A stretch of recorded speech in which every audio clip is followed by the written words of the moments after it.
I don't know if I ever asked Ham this question. Did I ever ask you the question of if you were being sort of telegrams to the entire world right now, your voice, and you had a chance to say something that everyone would hear, what would you say? Good morning. Very nice, very kind. Senso's is a bit more abrasive, should we say? Yeah, it was a little bit more. I was debating between something philosophical and fuck you all. I think I went with fuck you all in the end. Yeah. Well, yeah, but it doesn't apply to everyone. I mean, I think where your voice is broadcast to everyone, it has both its limitations and its benefits because it sort of does everything, but it does nothing at the same time. A lot of people wouldn't understand the language, obviously, which is a problem. But I mean, if you choose say fuck it would off, be translated to different languages. Right? Yeah. How about a little twist on that though? If you could, if it was a text message that went to everyone's phone, what emoji would you send? one emoji. One emoji. Yeah, It's got to be the poo one, isn't it? He's the first one that crossed my mind, mate. The one that's popping in my mind is the tongue. Not sure why. The tongue. The tongue. I rarely use the tongue. I find it quite intimate. Yeah, but imagine getting a random text and it's just the tongue. Yeah. Yeah, I think that would make me wonder probably more who is this? Imagine your dad getting a text with a tongue on his phone. I think he wouldn't probably necessarily not have to seen action explain like it. that for years. You wouldn't have to explain it though, because your mum would get the same text. Well. Will we know that it was you who sent it though? No, mate. I think part of the. Oh, that's a good point. I mean, yeah. Don't know. Well, we haven't got that far in figuring it all out. I create a little program that does it. Don't worry. The tongue is a optimal. I mean, look at that. That tongue is just. It's flat. Are you sending that to your dad right now? No. Yeah. Send him that. So just that. Don't say anything else. Just say the tongue. I'm not saying the tongue to my dad. Well, how many times when we were younger playing Xbox, I'd have to listen to Sam's dad basically chasing him around the house, locking him out, harassing him, all sorts over the microphone. I don't remember me being locked out with my Xbox controller. I thought. No, I don't think you had the controller, but I think you came back and said like he made you call through the dog flap or something. I can't remember. It was a long time ago. So long ago that you used to shout at your brother for watching you play games. You tell him to go to sleep. Once upon a time in Hollywood. Long time. World at War days. Oh, zombies. Yeah. Those zombies were special, innit? First time they were ever released. Unbelievable. Sam, are you aware of GeoWizard or not on YouTube? GeoWizard. Is that the one that does the GeoGuessr? He does the GeoGuessr, the straight lines, and he's currently travelling from, where is it, Sento? Didn't they start in New York? A bit more north, wasn't it? Was it Boston? A bit more north? Oh, yeah. He's the one that travelled in a straight line across Wales, yeah. Wales, He's done Scotland, Norway, yes. Yeah. I am familiar, yes. Yeah, he's doing a series right now. Good, isn't it, Sento? He's just travelling from like the north part of America to the south. It makes you want to do the same thing. It does. It does. It seems like they are having No. Just he's trying to basically they're trying to not pay for transport, aren't they? Unless it's cool, like they bought a boat, a little sailing boat, you know. Yeah, either not pay for transport or very cool or different, let's say, ways of transport. I don't understand how you can travel from the north to the south in a boat. Well, because through the Hampton Lakes, you know, up where all the rich people live. The lakes, they bought a boat up there. Jesus, there is a different vibe about America, in it. There is just there is, But I've come to the conclusion that I want to travel through Tornado Alley soon. It's one of my where is that? List. It's it's from Texas up through Oklahoma, Kansas, and South Dakota, and it's in the middle of America where all the tornadoes form.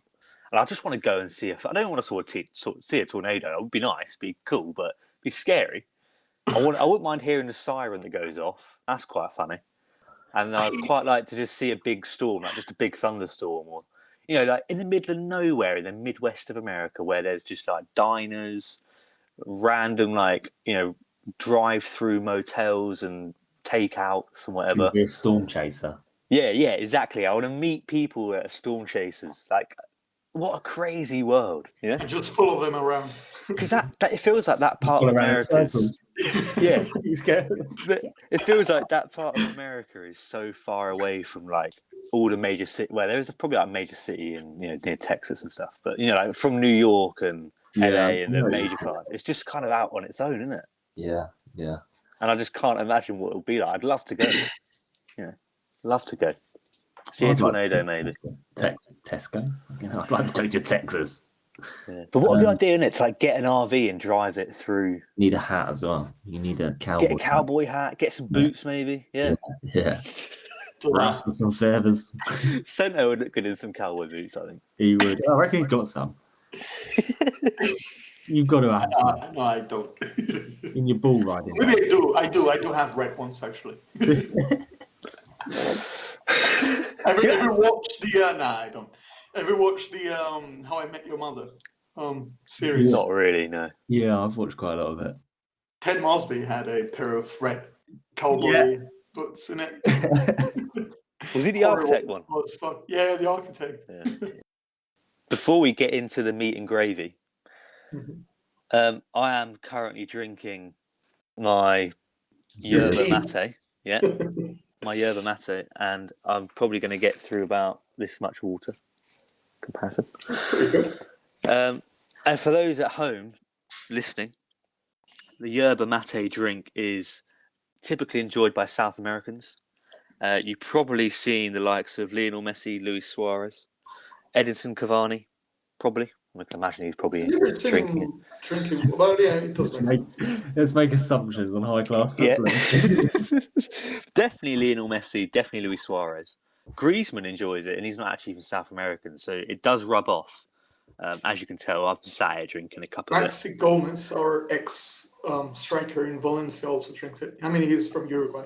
It's actually Argentina and Uruguay, I think, right? Yeah. Mostly. And Paraguay, I think, as Paraguay. well. A few smaller, yeah. Enzo Fernandez as well, Chelsea and the British record transfer sign. There's actually a video of him on his Instagram feeding his 6-month-old daughter a few sips of the old yerba. So, And I also found something else about yerba mate. It's actually not exclusive to Latin America. I found that out through Omar, my friend here in Spain. He's Spanish, he was born here, but his parents are from Lebanon. And they both drink mate, and apparently he told me that it's huge down there. So, oh, really? Mm-hmm. Okay. That's pretty impressive. What actually is it? I'm not 100% sure. It's just like a tea leaf, isn't it? It's just a different type of tea. And how is it drunk? How do you drink it? So you fill it, you put it in a little cup like this called a gourd with a straw, which is basically a filter, so you don't drink up the shit. So that's effectively a tea bag with it on the top. Yeah. The water goes through. The water passes through that. Yeah. Filters out all the bits. Got you. And then once it's empty, I'll refill it back to the top. Is that entire pot filled up with No, half. You fill it up half. And the rest water. Yeah, and then you sort of shake it at a 45-degree angle, so you get a nice slant. You pour your water in on top, put your straw in, and then you enjoy. Typically in South America, it's drunk socially. So traditionally you pass it around, and everyone drinks from the same cup. And it's bad manners to touch the straw, because if you move the straw, it might start clogging it up.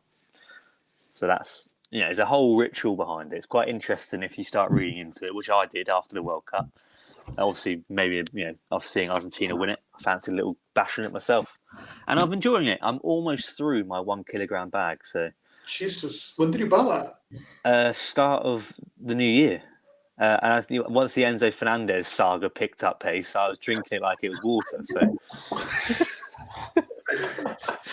the transfer. We'll actually move that quick segue into what a transfer deadline day we had last week. An unbelievable day. Well, evening. yeah. says the Chelsea fan. Let's just. Well, you include that enjoyed the caveat. fruits of Pedro Porro. I mean, yeah. I mean, it was a great transfer window, chaotic to an extent, but I mean, I don't understand how Chelsea can spend 383 million or however much it was, and still have a nail-biting deadline day.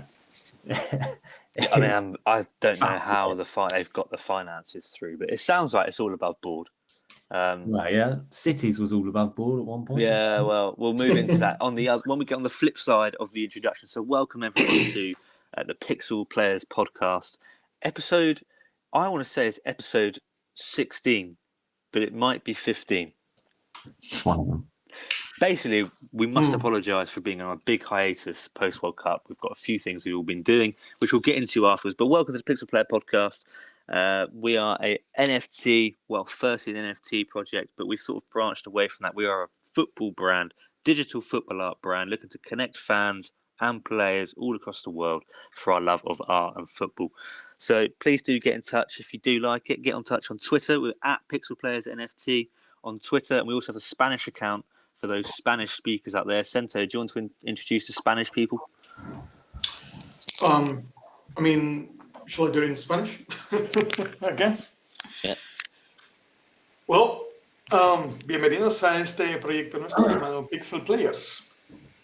Que bueno, vamos a ver, digo yo que si estáis aquí ya sabréis hablar inglés, porque si no, no lo entendería mucho. Pero bueno, os haré un pequeño resumen. Básicamente empezamos siendo un proyecto de NFTs, pero bueno, nos hemos diversificado bastante y ahora somos una marca de fútbol global.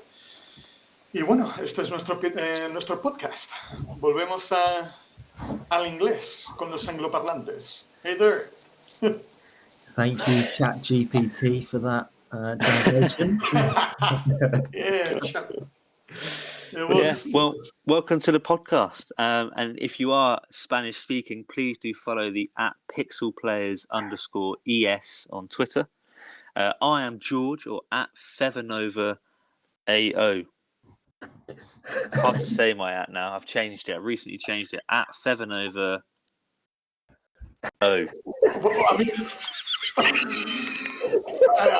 We need an explanation. What the hell is about? He doesn't know who he is. Right. And I'm Sento, or Ratpinat_ on Twitter. I am Sam, or Skipper NFT on Twitter. Firstly, what's that O in the end? It's like football, I guess. If you're just reading it as an @ it's @FeatherNoval. It's probably a sort of word I'd have to spell. @FeatherNoval. FeatherNoval. Yeah. Sounds a bit like Dow at the end. That's why I changed it. Sounds a bit more Brazilian that way. Yeah. I mean, FeatherNova.f as well. Surprised it's not @FeatherNova Mudrik Enzo. João Felix next, mate. Yeah. I was going to say, you're talking about João. Yeah. Well, today's episode, I think we could probably start with where we've been for the past month. We've actually been pretty busy, believe it or not. Since the World Cup finished, congratulations Argentina again. Lionel Messi, unbelievable. We've had a great Christmas, good New Year. Football's come back Premier League wise. Arsenal have just slipped up this weekend, which we'll get into. But we've been working on a lot behind the scenes, really. The website is on the edge of coming out. And not just on the edge, it's exciting. It's exciting. I think what we've got coming is going to be worth checking out for sure. So keep up to date with the Twitter and we'll update you when that's going to drop. I should imagine, what do you reckon, Sento? Next week, I'd say the latest. I mean, shouldn't take us longer. There you go. Hot off the press next week. So keep on touch with the Twitter @PixelPlayersNFT. We'll keep you up to date with what's going on there. So we've got a load of new stuff coming alongside the website. I've been working quite hard on making a lot of social media content, building out this brand that we've got going, trying to sort of make it sort of a hub of online football in the NFT or digital collectible space. We're not just offering collectibles, sort of a lifestyle. We want to become the pixel version of Sky Sports or the pixel version of beIN Sports or something. the updates we're going to be giving, the information, the little snippets of golden nugget knowledge, we're worth a follow for sure. So get involved on the socials in the description. Today, what have you been up to actually? Sensei, what have you been up to? Well, today I had a little job interview this morning, which completely destroyed me. I don't know about you guys, but interviews are exhausting. At least for me, they're very exhausting. You're tense throughout the entire day. Well, until you have the interview, and once you have the interview, you're anxious. You have a little bit of anxiety. It's, I forgot about saying that. I shouldn't have said that, or whatever. The typical stuff. But yeah, apart from that, I was also preparing a little trip to Istanbul. Probably Nice. not the best time. Probably not the best time. Yeah. Thoughts out to Turkey and Syria at the moment? Yeah, they're going through a really tough time. I think we are on the 2,000 people deceased already. Big tragedy. Yeah. Wow. But yeah, those are the two main events, I guess, from today. What about you? Well, the interview thing's a good point, isn't it? I mean, job interviews are funny, aren't they? Because it's a high stress situation, and I always expect to come out of them on a high. Whenever you present things to people, it's a bit nerve wracking. But once you've finished it, you're always on a bit of a high, unless you fucked it up.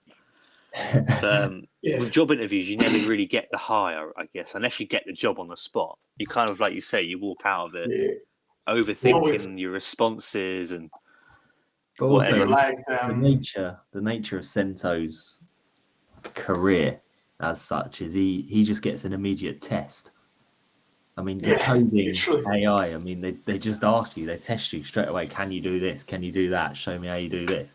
First interview, it's always exactly that, mate. Yeah. They always tell you, 15, 30 minutes chat just to get in to know each other, just to know who are you personally, if you could fit in this company or whatnot. And then it always starts or ends with a technical test. I was like, I've never had that. I've never had that anywhere. I mean, all that I've ever had a job interview for has effectively been, do we like the look of him? Does he eat? Does he breathe? Is he a catfish? Discrimination. Can he actually tell me what 2 + 2 is without using the calculator? No, do we think... I mean, that's actually a test, isn't it? But it's a completely different ballpark on your side of things. Yeah. And Sam, what have you been up to recently?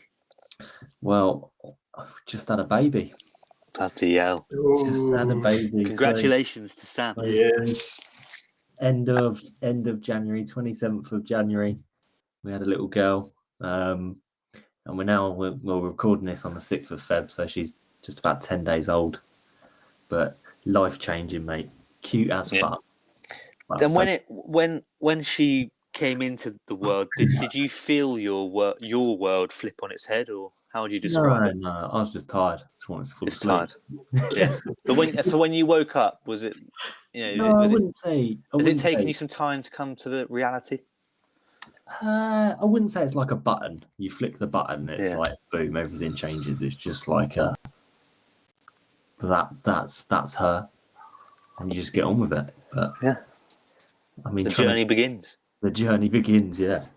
Sounds exciting. It should be coming to an end after the pregnancy and everything. 9 months, but it's just starting, isn't it? Yeah. I wasn't the one who's pregnant. It's exciting. It's exciting. Yeah. Project Proteas. Project Proteas. Yes, man. Don't send her to Barcelona though. Like I need to do pro clubs career mode, build her up from a level 1 to next Messi. Next Harry Kane. It has to be next Messi, but for Valencia. Yeah. If we still exist. We'll get into Valencia shortly. Valencia is on the topic today. The topic list: Arsenal lose to Everton, Liverpool trounced by Wolves, Spurs doing Arsenal a favour, Man City and the recent sanctions that have basically just erupted this morning in the news regarding their breaking of financial fair play. Real Madrid lost 1-0 to Mallorca. Valencia lost, as Sento is going to, I'm sure, dissect in great Yeah, detail. Yeah. And Chelsea in a boring 0-0 on Friday night. But we did get to see Enzo Fernandez as well. So I'm thinking the way to kick off this episode is I'm going to start with British service station or unfamiliar footballer. We're going to capture the attention of the audience and give the results at the end of the podcast. The results to this one will be at the end. Okay? He wants them to turn off. Okay. British He's service station turn or unfamiliar footballer. The last time we had Greenwich. We had Greenwich, and you didn't tell us the answer. Right? Yes, I did. I gave the answer, Oh, I believe, and I believe that I think both of you got it wrong. I think both of you got it wrong. Greenwich was a forward for. Oh. I want to say Fleetwood. It's Australian. No. Okay. We've got a new one. We've got a new one today. So I'm looking for you to answer whether this is a British service station or an unfamiliar footballer. Okay? All right. And the word / name McDonald is Kroll. Kroll. And Kroll is spelled Crole.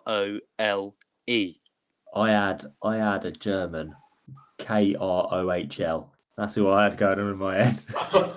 Kroll, yeah, Kroll. Left back. Yeah. See, you're right. I mean, I could give you a completely, left field spelling, and you would not have a clue. But you're not going to. No one should Google this. If you're listening, no one should Google this. Have a think about it. Is Kroll, Crole, a British service station or an unfamiliar footballer? This has given me a whole new idea. I can move on to German service stations. Kroll. But this one is British. I've given you the spelling, and I'll let you simmer on that until the end of the episode. So what we're going to start with is, I think, probably we're going to try and move chronologically, but paying attention to the most poignant moments of the weekend. So Arsenal losing to resurgent Everton, who I believe enjoyed the scientific effects of the highly coveted new manager bounce. Scientific effects. I'll tell you what, I watched the whole game. I watched it from start to finish. And the first question I had when I said to someone I watched it in full, it was like, were Arsenal all over them? And it was a no. I strongly believe Everton deserved to win that game. They outplayed them. They had the better chances. I mean, arguably Arsenal could have converted a few too, but they were completely outplayed. Yeah. I mean, they just got beat. And you hate it. I agree. I think I missed the first sort of 15 minutes, and then got a text from Sam saying, that this Arsenal are on the ropes a bit here. I forgot about this. I'll tune in. Thought it was a later kickoff for some reason. Anyway, tuned in. Early kickoff for the weekend. And he's right. Everton, there's actually a video going around on social media right now. Sean Dyche is explaining his tactics and how he uses a V shape and how he moves it across the pitch. And when you actually looked at the match, you could see Everton doing just that. And he's been there, very little time. And he's already got them, defending doggedly, rigid, but flexible when, in transition and whatever.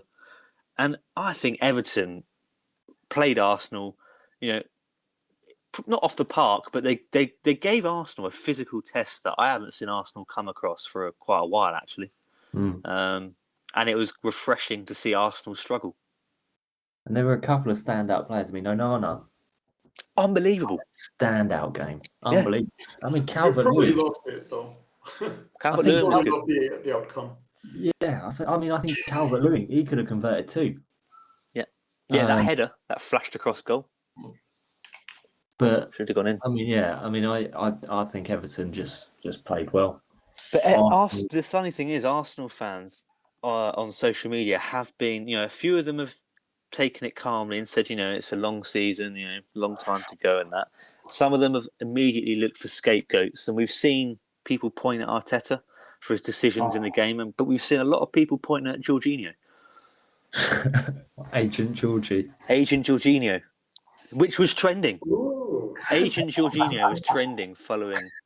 Is he a spy of Chelsea? Who knows? Who In knows? order to I don't know what he's sabotage gonna the do. entire season. What? As a Chelsea spy, he's not going to do much. He's not going to influence Chelsea overtaking Arsenal, is he? I mean, Arsenal is a Chelsea rival, same as Spurs. So Yeah. They're coming nowhere near. I guess not winning the Premier No, League. Is we're not going already to finish above a win. Arsenal. But some would say this could be the beginning of an Arsenal capitulation. I mean, they didn't look great against Everton. They looked a bit off the pace. As soon as they took Partey off for Jorginho, there was an immediate, and Martinelli off. Martinelli came off for Trossard, I believe. There was a sort of an immediate sort of tell of change in quality. Yeah. And with Brentford Brentford are scoring for fun at the moment. They're on an unbeaten run. Settled club. They're not fighting for anything. They're not in a title race. They could be pushing for Europe, but they haven't got much pressure on them, so they can turn up to Arsenal, and it could give them a good game next week. The problem is Arsenal have such a big buffer. I mean, Yeah. if they win their game in hand, they've got 8 points clear, and their home confidence has been good. Yeah, they are. Yeah, you go to Emirates at the moment. I mean, no one's enjoying going there. No, I mean, to be fair to Arteta, he has sort of put a shift in to get that atmosphere to be enjoyable. Yeah, changing the feel of it. Yeah, and that comes with winning. Yeah, and Arsenal fans are getting Arteta as a scapegoat. Really? A few of them were unhappy with. I think when he took off Partey and Martinelli. Yeah. I mean, it's the closer you've been to a title in a while.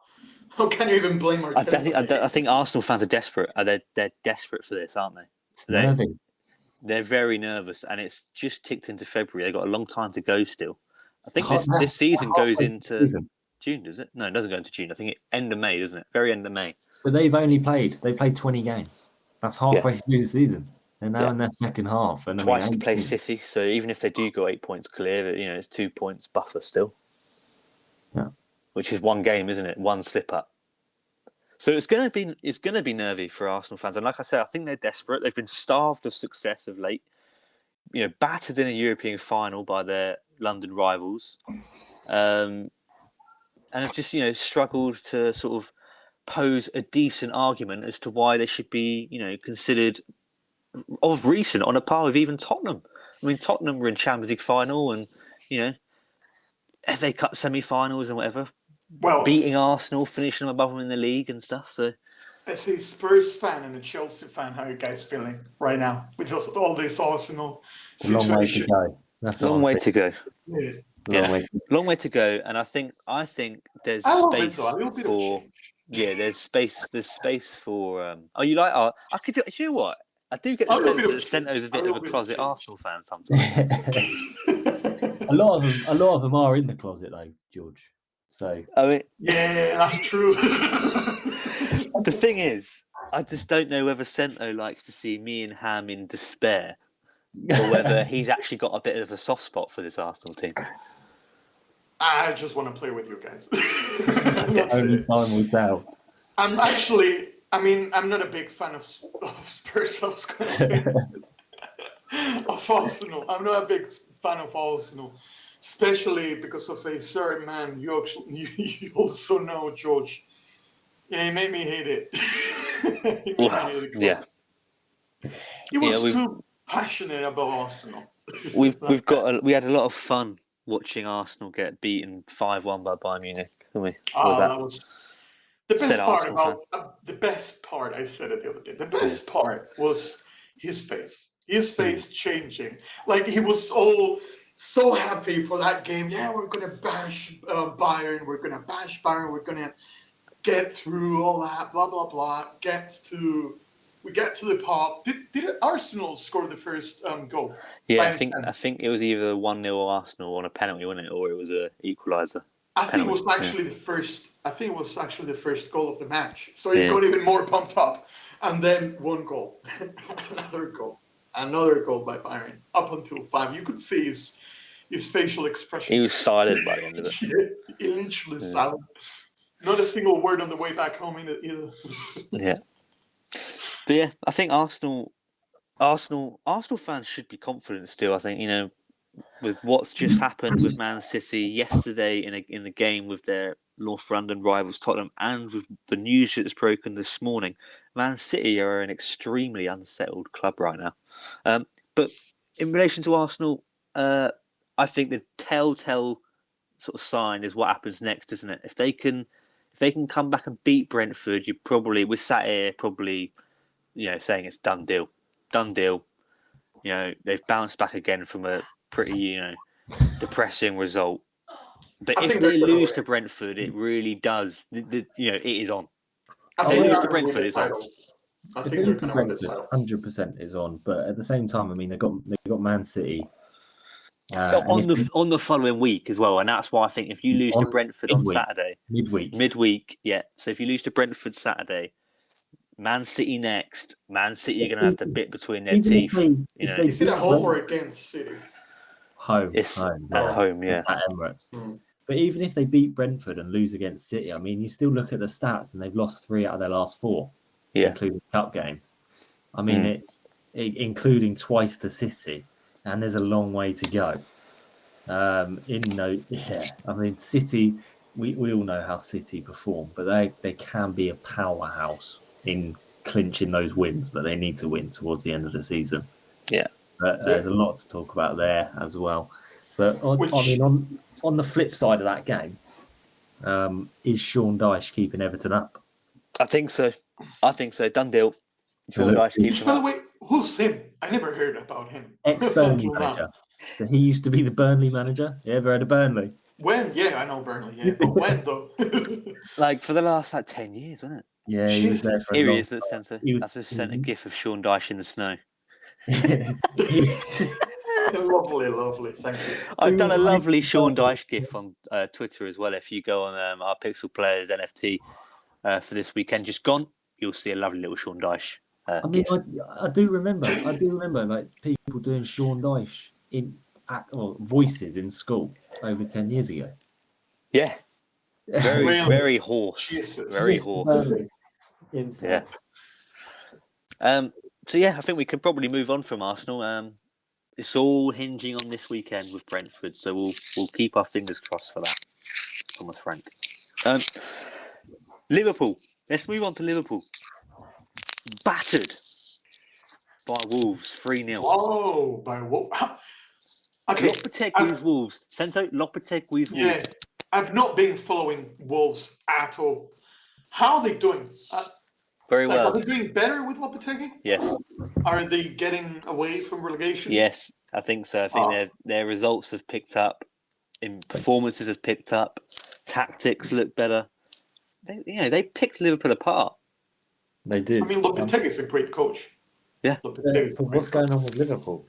I mean, so we got not to sound like I'm putting these in the same boat, but I mean, Liverpool and Chelsea are about the same. Oh, here we go. They're about the same position in the table in the table at the moment. Right? Well, the problem is that Chelsea have quite a lot of hope.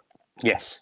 You spent so much money, and things look quite positive. I feel like Chelsea are going to start stringing together a few more wins. Liverpool, quite what they do. Money. Yeah. But Liverpool, what do you do if you're Liverpool? I mean, is Klopp turn this round? Do you just wait until next season and hope that it gets better? I mean, they've come from one game off winning the Premier League last year to 10th, and losing to Wolves. I think we've lost. Mr. George. Yeah, we did lose him. Yeah, George is having a little bit of trouble with his internet connection lately. So yeah, well, he's usually back. Yeah, there we go. He's usually back pretty quick. There we go. Sorry. Hello. That's all right. But so Liverpool doesn't look too hopeful for me. I mean, it's got to have a bit of a drastic change, and that can only really come in the form of Jurgen Klopp. I mean, he's been there for a long time. He could be burnt out himself. Good point. I think he has to go. I think it's a great coach. Don't get me wrong, but I think it's burned out. Like you said, He's just run his time. Yeah, and that happens. end of a cycle, isn't it? Yeah. This is the End of a cycle. Yeah. It's a strange one, isn't it? Because Darwin Nunez is a great player. You can tell, the movement he makes, the runs he makes. He makes chances for himself. Sorry, but he just can't. He's very Timo Werner, isn't he? He gets in the positions and that gets the chances, just can't put them away. And you keep saying, and I've been there with Timo Werner. You keep saying, the next one will go in, the next one will go in, the next one will go in, and it doesn't happen. It doesn't happen. Yeah. Cody Gakpo doesn't look like a good signing at the moment. But what they need, this happened with Sterling, didn't it? Sterling couldn't finish. Yeah, he used to get in those positions, and he used to be a brilliant player, but he couldn't shoot. You need a manager like a Pep Guardiola or someone who can just extract that out of him. Yeah. And was Jurgen Klopp, but like you say, he could be burnt out. Yeah. It will be the replacement, though, at this point. That's the problem. That's the bigger question. You can get rid of a manager very easy, but who's going Ancelotti? in? I think Ancelotti is going to call it a day, isn't he? I think could be. He's won it all. How old is he? Yeah. How old is he too? Isn't he 70 something? Yeah, 70 something. But is he one of the only managers, or if not the only, he's won the league in Europe's top 5 leagues. He's won Liga with PSG. He's won Serie A with AC Milan. He's won the Premier League with Chelsea. He's won La Liga with Real Madrid, and he's won the Bundesliga with Bayern Munich. Jesus. So he sits up the top table with your Mourinho's and your Sir Alex Ferguson's. It's actually him, the only coach who has achieved that. Maybe. And also the champions. Yeah, champions. He's won. Yeah, not sure in the Europa League, but he's won the Champions League 2 or 3 times, and he's won it as a player. So he's unbelievably decorated, Carlo Ancelotti. Well, but Liverpool. I think Liverpool are in trouble. That a lot of the fans are pinning all their hopes. You're saying Chelsea have got hope. I think a few Liverpool fans did have hope because for some reason they seem dead certain on the fact they're signing Jude Bellingham in the summer, which I don't think's happening. Their ownership's in question still. The ownership aren't being clear on what's going on there and the future of the club. And you've got Man United also in the same position being sold. So you've got two British top clubs for sale at the same time. I think it's worrying times for Liverpool. It could all fall apart very quickly. They're not going to invest a lot of money in the team if they don't know if they're going to sell the club or not. Well, I think Jude's going to Madrid. Surely Jude's going to Madrid. I don't know. Galactico. Yeah. I don't know, man. I don't see him in Real Madrid for some reason. No. Brits don't really get treated well playing for the likes of Real Madrid, and it's a very tough one. Well, I can't. Yeah, Gareth Bale, obviously, but I can't remember what Beckham. I was a bit too young probably to remember exactly how Beckham was received. Beckham, Steve McManaman. I don't feel like Michael Owen didn't get on well there. I don't think. I feel like just that. All right. But their careers were established, if you like. It wasn't a make or break for them. Yeah. And Virgil van Dijk looks, I'm not going to say done, but is he maybe done? That injury seems to have a big change on how he's played the game since. Trent's looks shaky, for a long time now defensively. Robertson looks ill-tempered sometimes, Yeah, he looks like Robertson's the only one that looks like he's still got it to an extent. I just think Liverpool need major investment. Liverpool need major investment, don't they? More than major investment. I don't think it's something like Chelsea, like just chucking in 300 or 400 million. I agree, mate. I completely agree. They just have to sell them key players that they're still good, but maybe it's the end of the cycle for them too, or whatever, and just invest that money wisely. Yeah. Yeah. Yeah. They just need someone to do the homework. Whereas Chelsea just want to pay for someone to do the homework. Instead of getting a player for 120 million, just get 3-4 players for that quantity. There's still going to be quality, maybe young ones, so they still have room to improve. Rebuild, which is basically the same thing that Arsenal did. I do remember telling George several times, Arsenal, before we started the podcast, Arsenal in 1 or 2 seasons' time are going to be a really big contender because all that base they were building with those talented young players that obviously they're just going to grow with time. Yeah, and there you go. There it is, racing for the title. I think Liverpool has to do the same thing right now. Yeah. Like, Well, Premier League's toughest league. Or just chuck 400 million like Chelsea and raise up. yeah. I mean, it's still valid, isn't it? Now you've got a 30-player squad and you can't put a We'll Aubameyang get in to the that. Champions League. We'll so get then- to that. That is on our itinerary. Right. Yeah, you can sell Aubameyang to Liverpool, mate. Things are sorted. There's actually rumours that he's eyeing up a move to Los Angeles. So Los Darwin, Angeles. Darwin, anyway, so what do you think on Lopetegui then? Just on the Wolves side of the conversation, then, so a bit of Spanish insight. I really like him as a coach. He's quite versatile. Obviously, he does have a defined style, but he knows how to adapt well to each game. Well, at least that always been my perception about Lopetegui.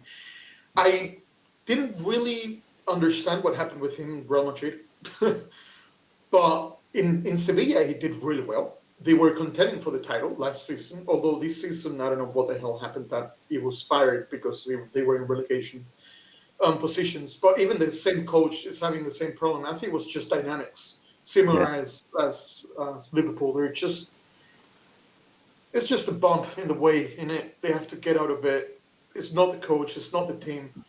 Or maybe it's a combination of both. I don't know. But I love him. And it doesn't surprise me a single bit that he has turned around the situation in Wolves. Yeah. And most of them are Portuguese, right? So they kind of understand each other. Spanish, few Spanish in there as well. Yeah, true. It's so funny. Like I feel like because the Premier League is so financially sort of well off, that's why you're seeing managers like Lopetegui go to Wolves. I mean, Wolverhampton, it's not the most desirable of places to live as a professional football coach who has lived in the likes of Sevilla and whatever. Wolverhampton's a bit different to Sevilla. Didn't they offer him a pretty big dough? Probably. I think it's currently one of the best paid coaches in the Premier League. I think we've seen players like Keylor Navas have recently joined the league, and they're playing for the Nottingham Forest. Now, Nottingham Forest are a historic club, but they're fighting for relegation. So they've changed the club with no Champions League for a club that has a Champions League. I don't think that's a step down. I think that's a step forward for Navas. And on the topic of Liverpool still and Bellingham, I've just got literally a notification come through on my phone from Ben Jacobs, journalist, saying that they're going to throw the kitchen sink at trying to sign Bellingham in the summer. So this is what I mean. They're really pinning all their hopes on that Bellingham signing. And even, if they get Bellingham, I think, positionally on the pitch, him playing in the heart of the, midfield, and, that is the centre of the football pitch, and you get so much command over a football game from there. He's going to become the new heart of the team, isn't he? So you could say it could, with Trent at the back, he's still young. Jude in the middle, Darwin up front. Could work. Lucas Diaz has been injured as well for a lot of the season. Yeah, but the thing is, obviously, Jude is going to be very expensive. Yeah, it could be 120 the same amount plus. of money that. I think it could even reach the 200 easily. I think. But his wages won't be cheap either. Yeah, that too. So are they going to just hire him? Sign him, and that's it? Because if it's just Jude coming next season, I don't think that's going to sort out Liverpool. Yeah. I think they need a major turnaround, 4, 5, 6 players out, 4, 5, 6 players in. But it's also to spend as much as Chelsea, as I said. Without Virgil, I mean, they were shocking at the back. They were in knots. They were being tied in knots, weren't they? A good backup centre back. And I mean, if he's not 100% and he's still back there, and they have to play him. But if he's not 100%, then things don't look better. I mean, it can spiral very quickly. Yeah. Mm-hmm. Yeah. Well, Liverpool fans, I'm sure they'll find somehow to keep the faith. They've got a Merseyside derby coming up, I think, after this weekend, which, Everton, I think, are going into it favourites. Bit funny. So, next on the itinerary, Spurs. Spurs a fantastic Sunday. 1-0 I'm very disappointed. beating Man City at the Hotspur Stadium. Harry Kane beating the Spurs goal-scoring record, which was previously held by Jimmy Greaves. Spurs playing a lot more like a Conte team, even though Conte wasn't even there. What you got to say, Sam? I'm disappointed, at least myself. Let's say Sam. I mean, focus on yourself, boys. You didn't take the L for the team, mate. Focus on Spurs had yourself, to boys. lose that game. I mean, you know, you just got to focus on the game, and you got to play to win, and that's what they did. I mean, Højbjerg, Bentancur, Emerson Royale, unbelievable games. Emerson Royale, Chicken Royale. Emerson Royale, Chicken Royale. You like him now, mate. Chicken Royale had a Burger King of a game. Unbelievable. Finally found his Brazilian identity. He has, yeah. And you know, for a little bit of sauce on the end as well, you know, Romero just sort of says, "Fuck it, let's get a red card." So that was a bit of a downer, wasn't it? That's all right. Only one game, double yellow. Only one good game for Emerson and a yellow. I don't think that's good. Emerson's been unreal since the World Cup's been back. This was probably one of the best games he's had. And I mean, Højbjerg is just unbelievable. Højbjerg is the Jude Bellingham. He's been a good signing for Spurs, isn't he? Unbelievable. And Bentancur and Kulusevski. But you know, I think Spurs we're going to miss Romero. Well. Yeah. We're going to miss Romero against Leicester. But you know, Leicester are struggling at the moment. Yeah, shocking. Leicester have got their own problems. So I mean, it would be nice to. Would you make of the Harry Kane moment? He's just a beast, and he just carries on. You know, you give that guy half a chance, and he can score. Is he in your top 3 favourite Spurs players ever? I think he has to be. I mean, it's a bit tough to sort of. Give us your top 3. The top? Yeah, but I mean, it depends what we're talking about. This is what I was trying to say. I mean, it's a bit tough to say what's your favourite and what's the best. Okay, what Spurs players top 3 have you enjoyed the most watching? I mean, growing up, I mean, you used to love Aaron Lennon. Don't ask why. Just used to have a little bit of a fanboy in Aaron Lennon. Yeah. And then, I mean, is that number 1 though? I'll probably say someone like Dimitar Berbatov. Yeah. He's on my tip of my tongue. Just absolute class. What about there's another player I'm thinking of, but I'll let you carry on. Well, I mean, if we're going 3, then it's got to be Harry Kane, isn't it? Okay. If I said he's in it. Yeah. I'm thinking if I just mentioned like Gareth Bale as well. Yeah, I mean, Gareth Let's Bale. extend it to 5. Let's extend it to top 5 if you want. Well, Gareth Bale, there's one more slot. I'm talking one more slot. The person in my mind had quite an iconic celebration. Robbie Keane. Yeah, Robbie Keane. The rollover. Yeah. You like Robbie Keane?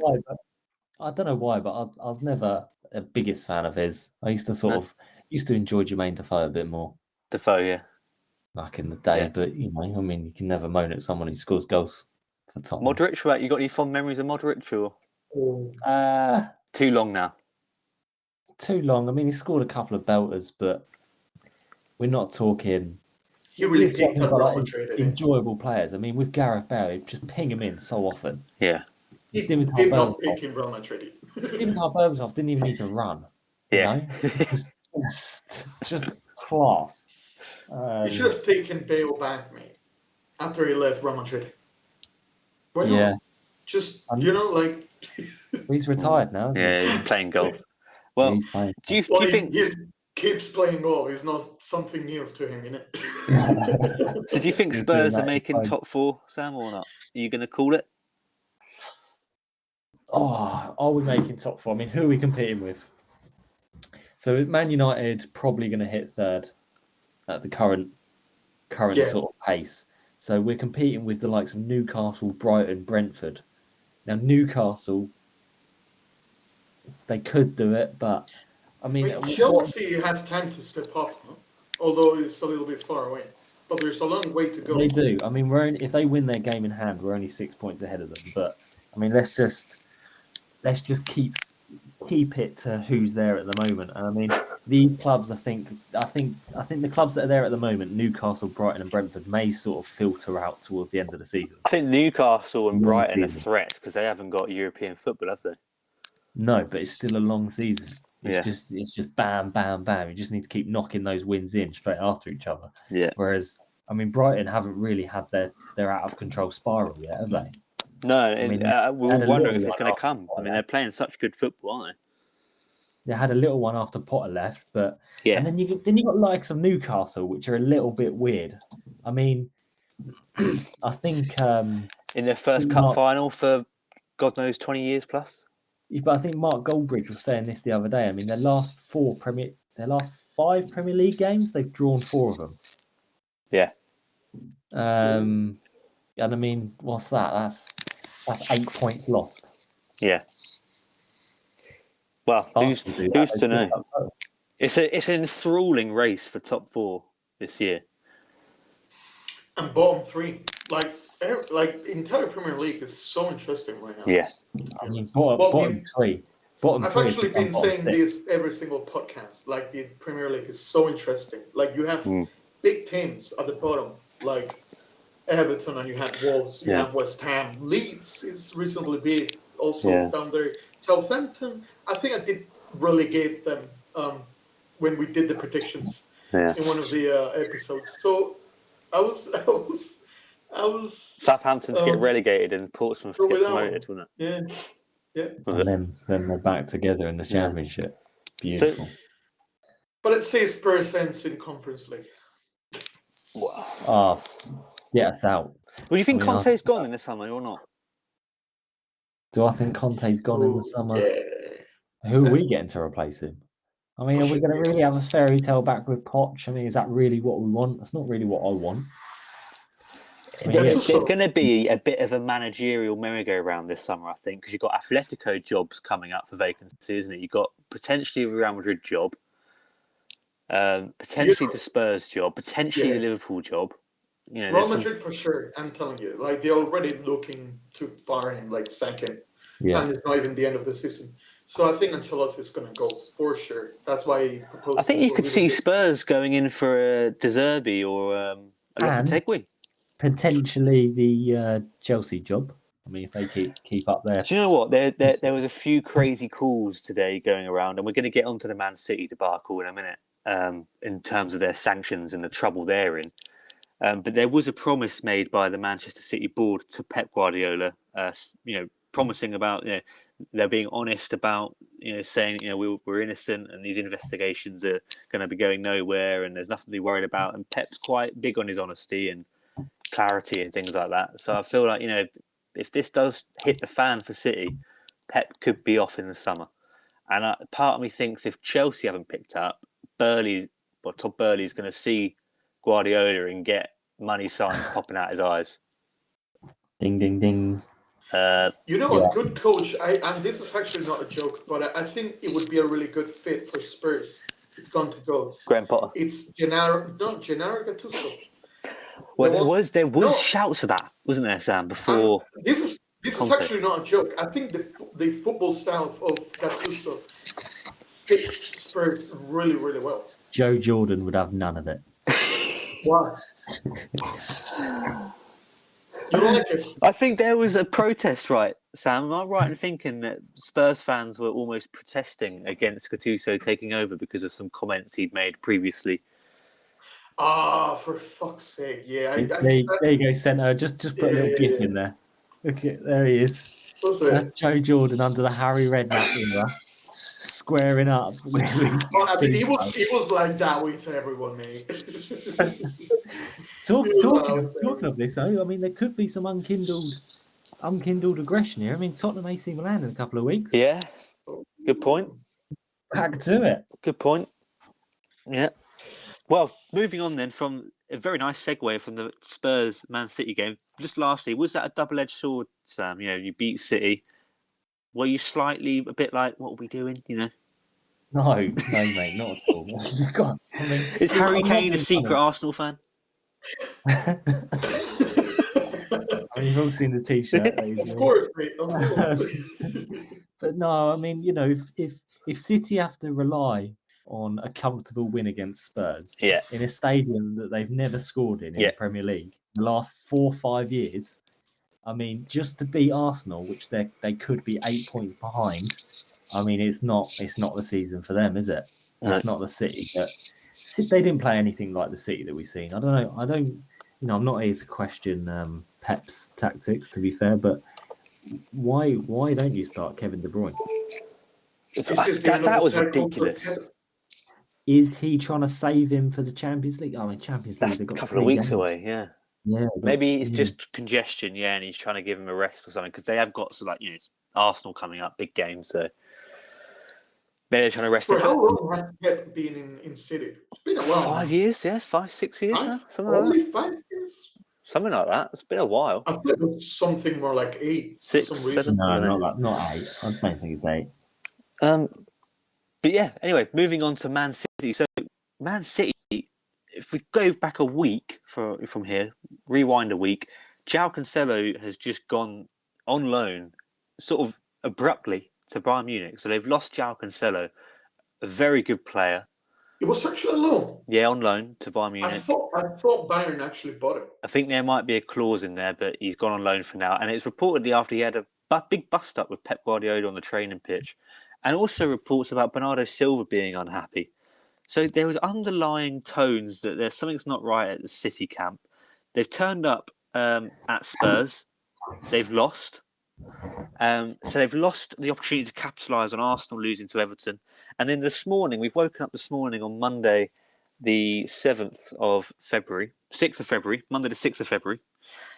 And all this news is blown up about Manchester City breaching financial fair play. So the FA have confirmed this morning over 100 financial fair play breaches and the wrongdoings taking place between 2009 and 2018.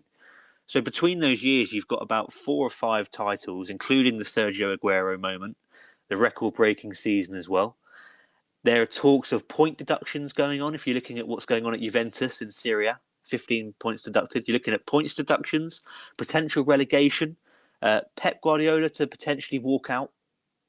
City are in a bit of a mess. I have a little bit more to add, to which City fans are not going to be happy. Well, firstly, before that, I just checked it out. Guardiola has been 7 years at City, so I was pretty close. Yeah. Yeah. And well, today some information came out here in Spain saying that Haaland is not happy at City. Yes, there's this as well. Well, I've not heard this, right? Is it about the football, about ownership? Yeah, I think he knows he doesn't fit in the style. Yeah.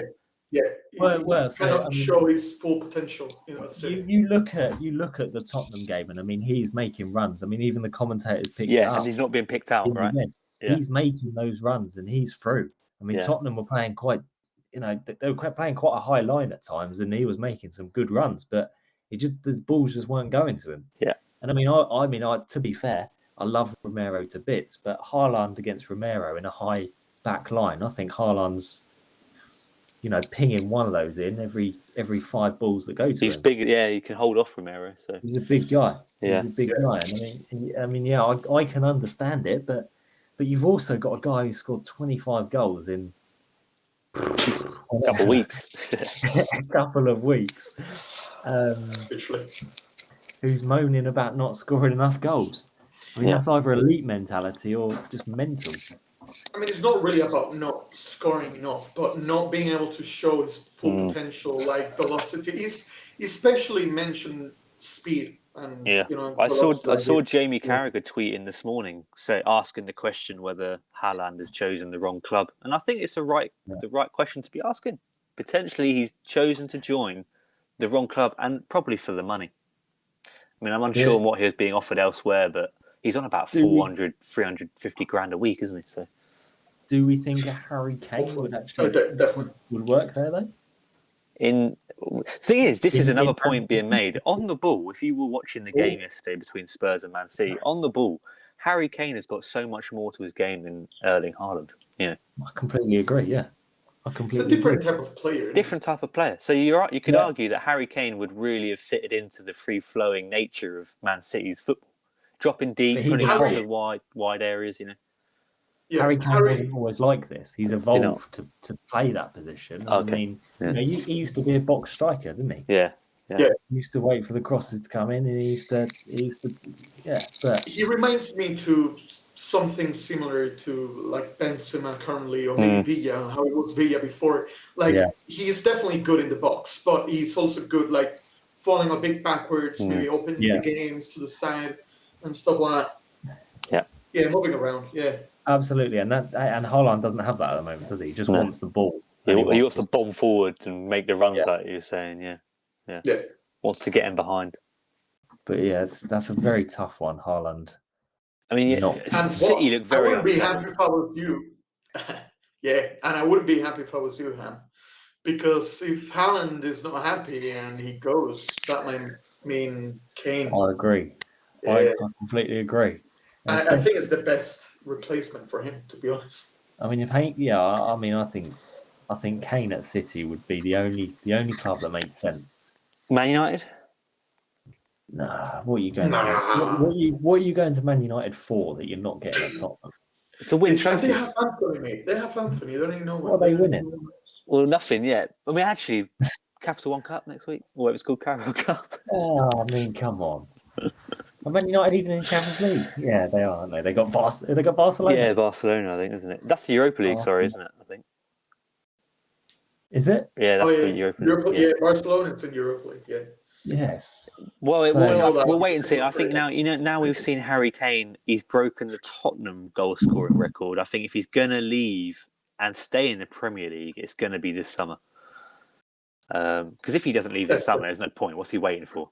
Now's the time to leave if you want to leave and try and win trophies. If he doesn't leave this summer, I think he's staying for good. I think this summer is going to be madness for Premier League. Like, just think about it. Liverpool needs an entire reconstruction. I mean, hopefully Chelsea still needs a couple more signings. It is true in midfield and at least one centre back at sea.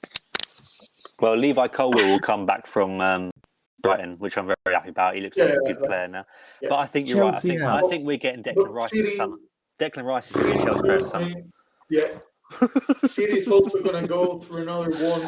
Newcastle is going to keep building itself more and more. Yeah, Newcastle are going to keep getting stronger. I think Arsenal are going to get Caicedo from Brighton, and I think Chelsea are going to get Declan Rice.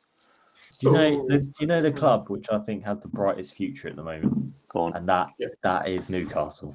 Yeah, I think they have proper built the foundations since the new ownership. They have built decent foundations, decent training. Yeah. I mean, they look after their players. Newcastle, little by little, exactly that. Well, they're now a desirable club. Yeah. If they get into Champions League this year, it's game over. It's like the clever thing is you saw Newcastle reach their first final last week, and in the semi-final, the people who scored, Longstaff, and they've got other players in the squad as well. Dan Burn, the defender, both from Newcastle. So you've got players in there who know the importance of playing for that club. And like the transition of Almiron. Unbelievable. Almiron was already there, but unbelievable. And yeah, like you say, I think Newcastle, we're going to see them make some pretty intelligent signings this summer. Yeah. I agree. If they get in Champions League, they're a top-tier desirable club. Yeah. It's exciting. I'm excited to see them back in the top shelf of. So they haven't won a trophy in 70 years or something. Is that right? Something like that. But they have. Yeah, the last final they're in was in the 90s. So this is all quite exciting for Newcastle. I think I'll be supporting Newcastle in the final. Yeah.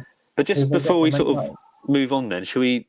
What do we all think Man City should be given in terms of punishment? Are we thinking point deduction for maybe starting next season on a deficit? Are we thinking relegation? Are we thinking transfer bans? What are we thinking? Fine, just a fine, slap on the wrist. I don't think relegation. It's relegation is just stupid. I mean, it's too much, even more compared to what Juventus got for the same case. So Juventus has been deducted 15 points, huh? 15 points. So maybe something similar. I think that's good enough. I mean, that's 5 lost games, mate. Yeah. That basically means City is not going to win next season unless they win every single game, and the rest of the teams are trash, which it could happen. I mean, I think realistically, you got to deduct them 15 points, and you've got to ban them from. I mean, did it really work when Chelsea got banned? Transfer ban. Well, yeah, we did. We couldn't sign players for. It just meant that we had to recall our youth players, didn't it? Mason Mount got to go. Reece James, Tammy Abraham. I don't like bans. I don't like transfer bans. No. I mean, in Chelsea's case, it did make a little bit more sense because it was about like young players and stuff like that. Yeah. Some dodgy stuff. But in this case, it's more about finances. It's fraudulent, isn't it? Yeah, but how do you sanction that then? How do you sanction that? I think take Maybe away a fine and points. Yeah. I think the Maybe a best little thing to fine. do is for next points season. only affects them. Yeah, points only affects them for one season. That's true. 1 year. Yeah. I mean, yeah, you want something that's going to have a bit more of a. I think a point deduction for next year, so that might start in the season minus 15 or something, and then maybe a transfer ban as well.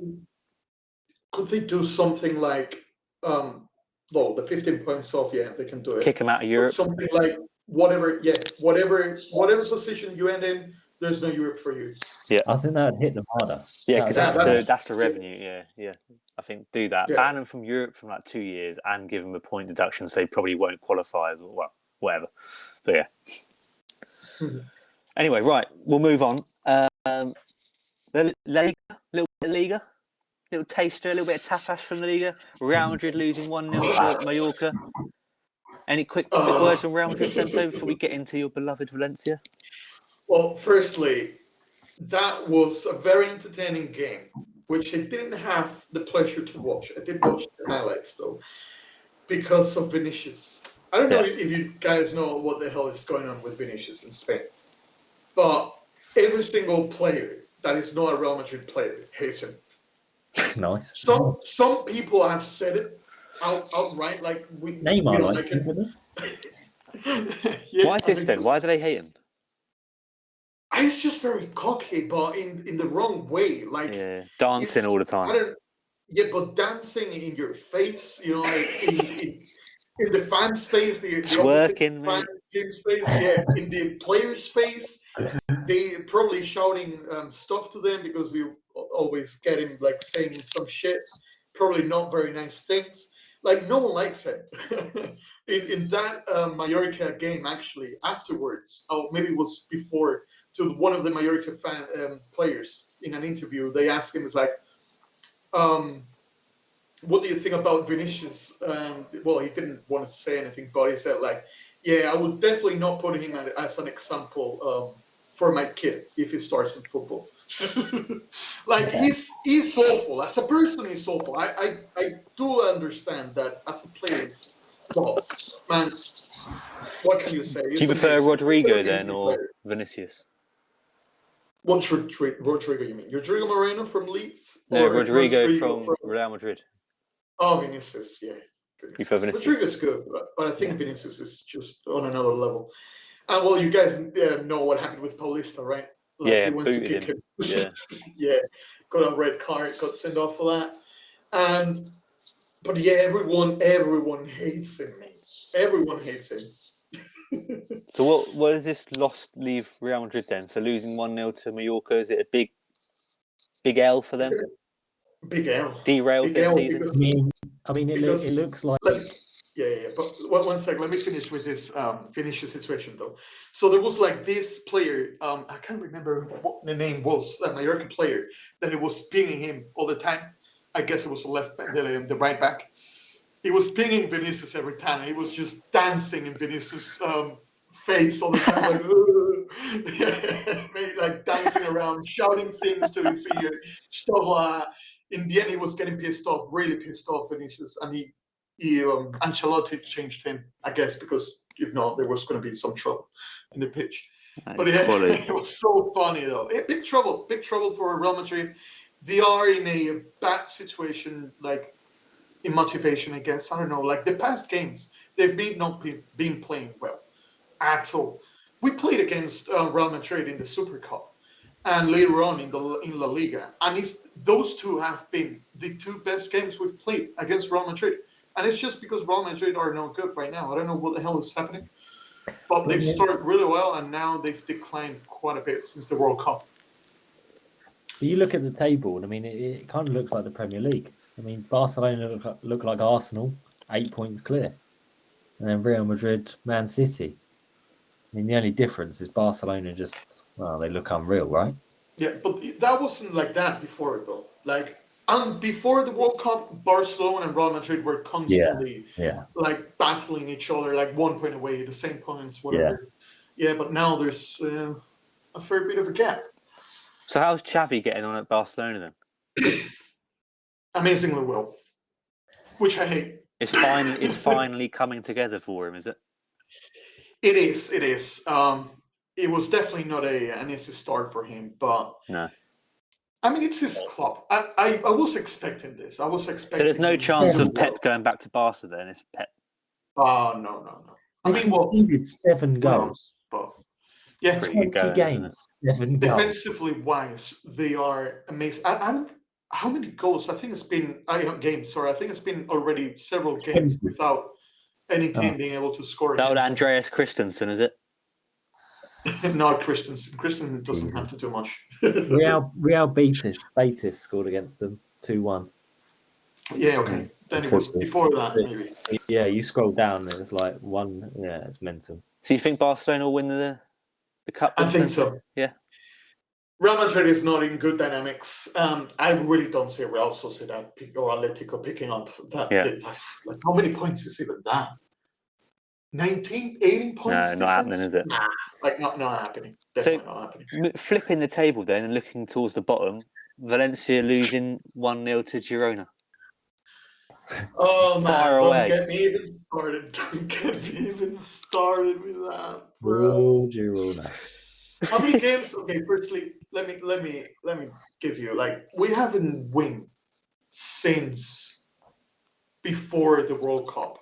We haven't won a single game in 3 months. You haven't won a single game in 3 months, and also your manager has just left. Yes, he resigned. Gattuso resigned, which I do get him.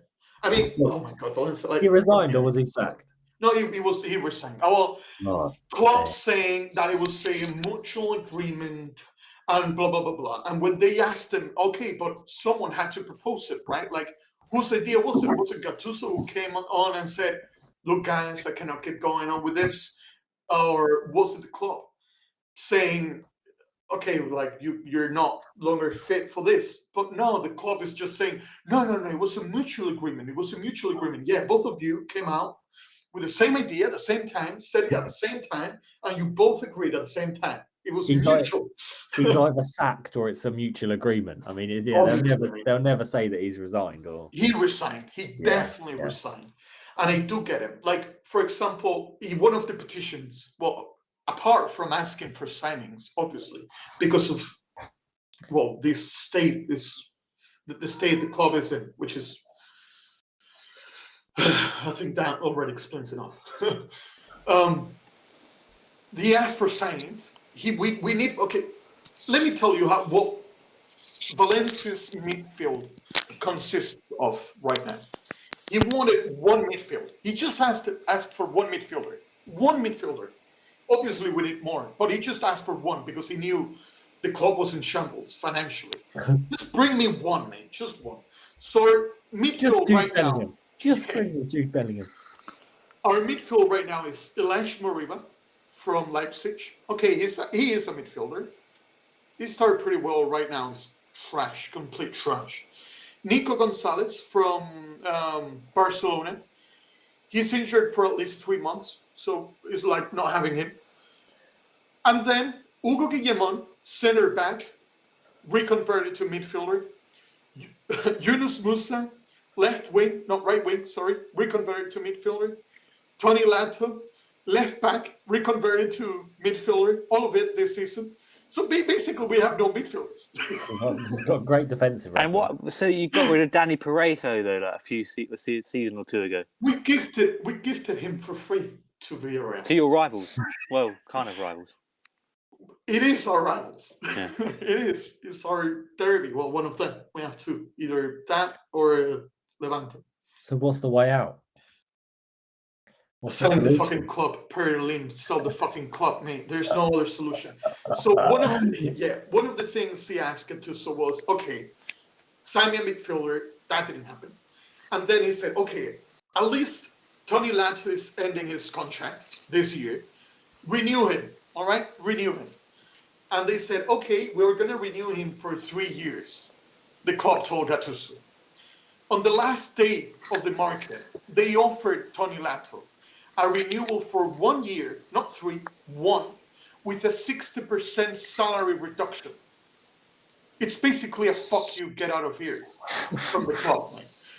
You look, what the hell, man? It's like your business, like your company that you're working, like coming on, like, yeah, we want to, like offer you a new contract for 1 year, 60% of your salary, doing the same thing you were doing before. The hell, man?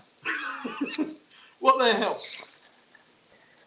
So, Peter Lim has to fucking... Where does Valencia go from here? Fucking get out of here, mate. We're getting to second division, mate. We're getting relegated. We're getting relegated. It is. It's Valencia are in the conversation now. There's no two questions about that. You know, you're at the. We have not signed a new coach. Mate, Yeah. Bodo is coaching the coach. Who's Bodo? You Club legend. question. Yeah, it is a club legend. And he's the staff at the club who got the coaching license, especially for these situations. He is our fire extinguisher with Peter Lim. Every single time they fire or a coach, The plaster. they leave. Yeah, it is. And he literally came out yesterday after the game. We played against Girona, and he said this, and he never said anything similar after his second game. I'm not even sure I can lift this up. The club should start looking for a coach. We're in that situation, and the club doesn't want to sign a coach.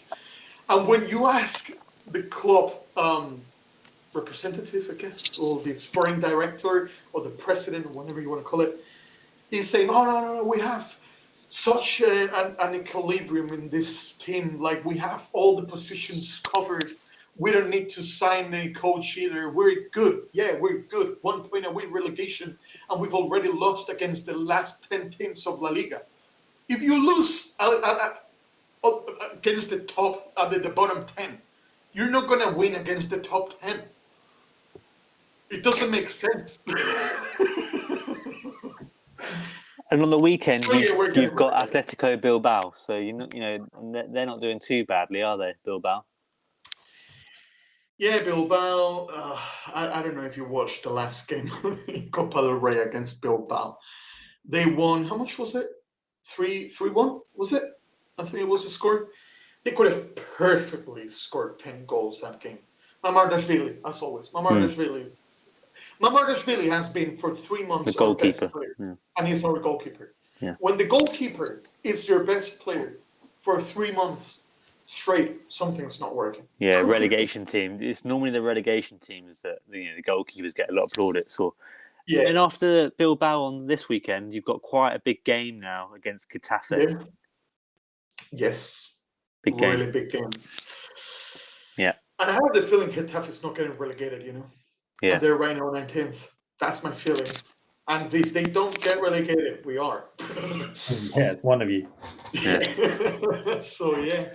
But this 11th, which is the Athletic Bilbao game against Athletic Bilbao, there's going to be a massive protest. Apparently, they're saying that from this point on, they're proposing for no one to go to the stadium. Leave the stadium empty every single game. Wow. That's well, what we'll have to keep an eye on that one. And you'll hear about Yes. that in next week's episode, peeps. So Yep. come back next week to hear probably how Valencia might be looking down into the jaws of relegation. Because Bilbao, I'm imagining, are going to... If we lose pipe next them. game, which we're going to lose against Bilbao, I mean, we're going to lose it. So come back If to we the lose- centre's reaction. Yeah. It's It's going to be good. Man, the worst thing about this situation, Peter Lim has managed to, well, at least this is what happened to me and many others. We feel complete indifference towards Valencia. Yeah. Like He sucked the life out of it. Yeah, I was watching last Girona game against Girona like it was a film. You know, like, oh, look at that! I was just laughing. I was just The bloody laughing shit one at as well. us. Literally, I just laughing at us, mate. I think that's how Newcastle felt with Mike Ashley. Yeah. Very similar, isn't it? What's going on? And I mean, to an extent, how Man United feel about the Glazers, but their winning streak is sort of obviously. The Glazers patch it up with actually spending money, don't they? And winning. Yeah, the odd win. Okay, well, we'll revisit. Chelsea patch it up by winning. By buying. Chelsea are actually next on the itinerary, so thank you very much for that. So come back for Valencia's reaction to Bilbao next week with Cento. And also follow at @__ on Twitter to get involved with Cento's Valencia discussions, because he's on it every day pretty much at the moment with his Peter Lim stuff. So literally, get in touch there. I'm really pushing on that situation. Like, we have to get him out of here. onto my club, Chelsea, Friday night, playing against Fulham, who are above us in the table. A 0-0, probably the right result, I'd say. You know, Fulham set up very well, really well drilled 4-4-2. Yeah, the two fullbacks are exceptional, Tete and Paulinho. They could have scored, but I also think we had a couple of good chances. We hit the post with Havertz, and that new striker David Datro Fofana. I don't know if you saw the game, Sam, but he took it round the player at the end, and he almost stuck it in the net. He looks all right. Did you see that Fofana? He did, yeah. He looks all right, doesn't he?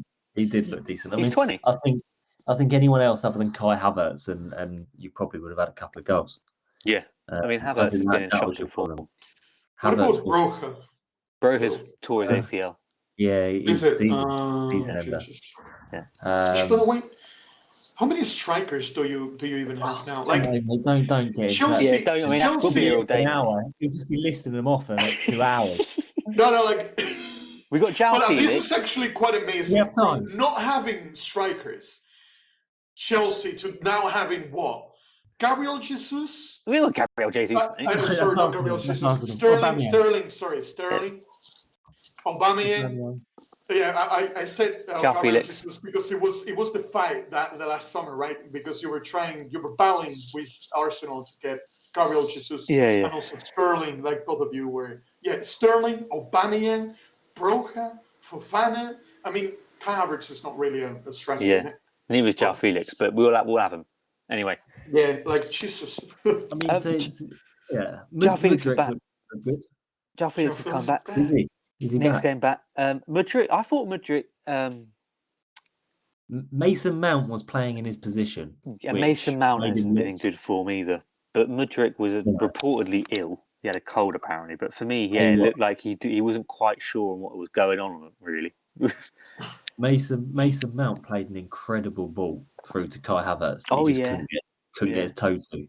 Yeah, and that was preceded by a fantastic ball by Enzo Fernandez. If you were saying to it, and we must get onto this. The Enzo Fernandez saga. Perfect. The Enzo Fernandez saga was an exciting one in the transfer window. Chelsea paying over the odds for him in his signature and him to come in immediately. He sounded really keen to come. I think Chelsea are actually willing to let him go back on loan to Benfica for the rest of the season, but he didn't want it. He wanted to come straight over. He's barely been in Europe 8 months because he joined from River Plate in the summer to join Benfica. He's now at Chelsea. I thought it was a bit soon to push him into the starting lineup on Friday because he'd only trained once.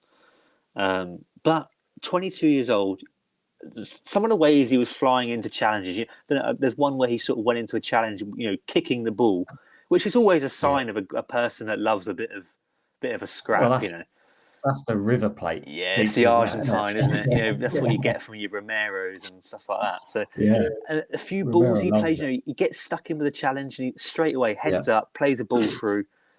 There was a wonderful crossfield ball to Reece James that was inch perfect. A ball, like Sam said, set up a great sort of, could have been an assist from Mason Mount. So I think Enzo Fernandez looked fantastic and he plugs a problem in our midfield that was, one that was to be solved for a long time. Kovacic was our last signing, and that was way back in 2018. I think we got Kovacic. So, will this lineup ever happen? Because to me, it sounds quite dangerous. So up front, you got Fofana, and then you've got Mason Mount, João Felix, Mudryk, and Enzo Fernandez.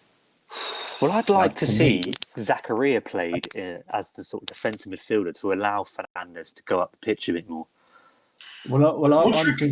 I'm thinking maybe Mason Mount and Enzo Fernandez in sort of attacking two in the middle, and then you got the two wingers. Yeah, because Mudryk is more of a winger, isn't it? Yeah. Well, that's what I assume. Is João Felix as well? Is he a bit of a winger? João Felix, it's more of a something like a second striker. We've got Graham Potter's got some problems, isn't he? Fitting this line. He could play. Yeah, he could play in the window perfectly fine. Yeah. I mean, but I'm really excited to see João Felix again. Like when João Felix played that first 45 minutes, he was unreal. So to see him play with your Fernandes and even he makes Hazard look better. So, you know what Graham Potter should work with, in my opinion. A 4-2-3-1. Yeah, 4-2-3-1. 4-2-3-1. Two defensive midfielders, and then a line of three with João Felix, Mason Mount, and Mudryk. That's what Tottenham should do as well.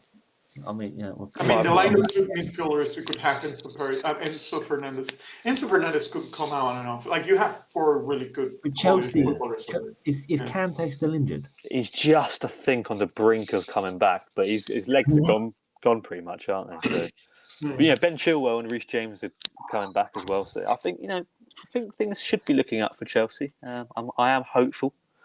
Very excited every game.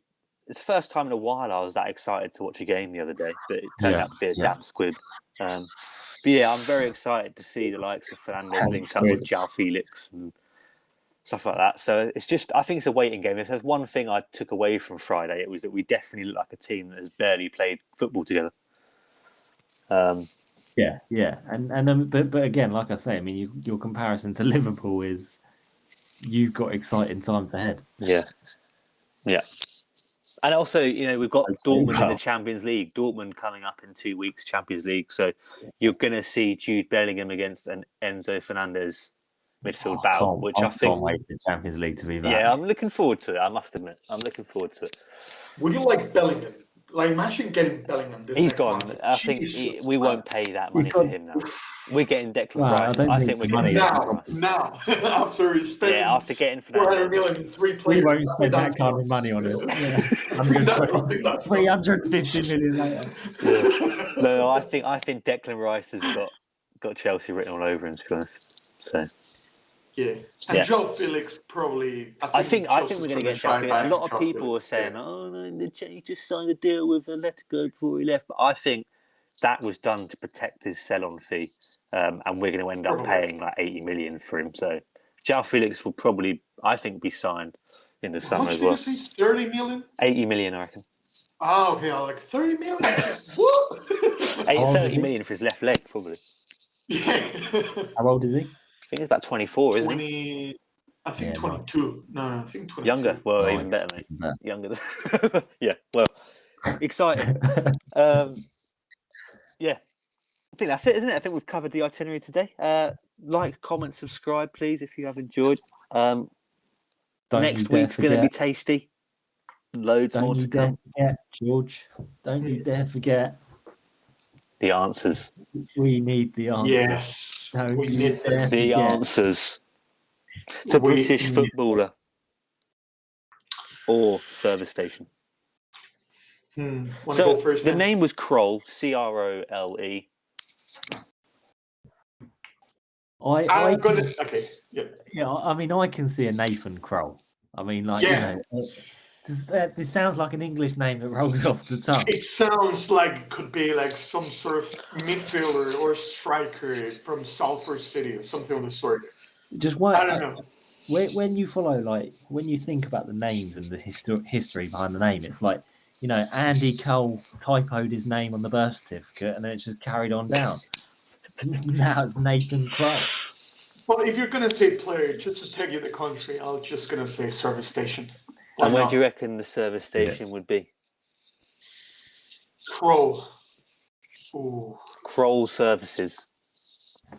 Krole Services. Something around Leicester. And I reckon he plays in like the Conference League for like Southend or someone. Okay. I can confirm that this week, the name I was describing, Krole, belongs to James Kroll, a forward of 19 years of age, Welsh descent, Torquay Oh. United. Welsh descent as Oh. well. I mean, Southend's only round the corner. Yeah. Jesus. James Where's Kroll. Southend? There you go. Next week, we'll have another service station or unfamiliar footballer. We'll also have Valencia's downfall continue.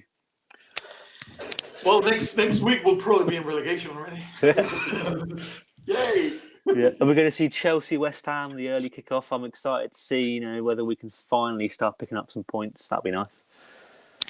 But yeah, please do get in touch with us on Twitter at PixelKitsNFT. I've been at Feather Naval or George. I've been with at @ratpanat_, and I've been with at Skipper NFT.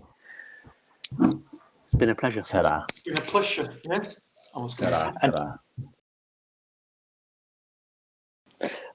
When we lived in Oxford, and this is really annoying that I know so many Sams, but there was another Sam that we lived with. That's why I'm called a Ham. Yeah, along with Ham, I think I've got like another 3 Sams that have cropped up. And anyway, me and Sento lived with a Sam, and this Sam had a headache. I think was it Sento had a headache or something. Anyway, he came to Sento for some drugs. Well, he came to Sento for some tablets. Because Sento was the flat pharmacy basically. Sento had the Spanish versions of ibuprofen. Was it? It was ibuprofen. Yeah. So they're double the strength. They're like usually over there. At least the ones you can buy without prescriptions are 400 milligrams. I think it is. And these ones over here were 600. Okay. 600. Yeah. So normally in the UK we'll pop 2. So Sam's popped 2 of these without knowing, really. I did tell him it's like these are stronger than the ones you have over here. Like take one tonight because I think it was in the evening, right? And the other one tomorrow morning if it's still hurting and all that. And he just put both of them and came like half an hour later into my room. I just thought like he just had a line of coke or something like that. It's like, Sento, what the hell did you give me? It's like, ibuprofen. It's like, you took both of this at the same time? Like, yeah. It's like, no, fuck me. I think his hands went numb as well or something. Did it? Well, he had pins and needles that you couldn't get rid of. Yeah. Jeez. I warned him before, though. Yeah. Well, there you go. Jesus. Always read the label. The flat form. I always had everything, right? Ibuprofen, paracetamol, cough syrup.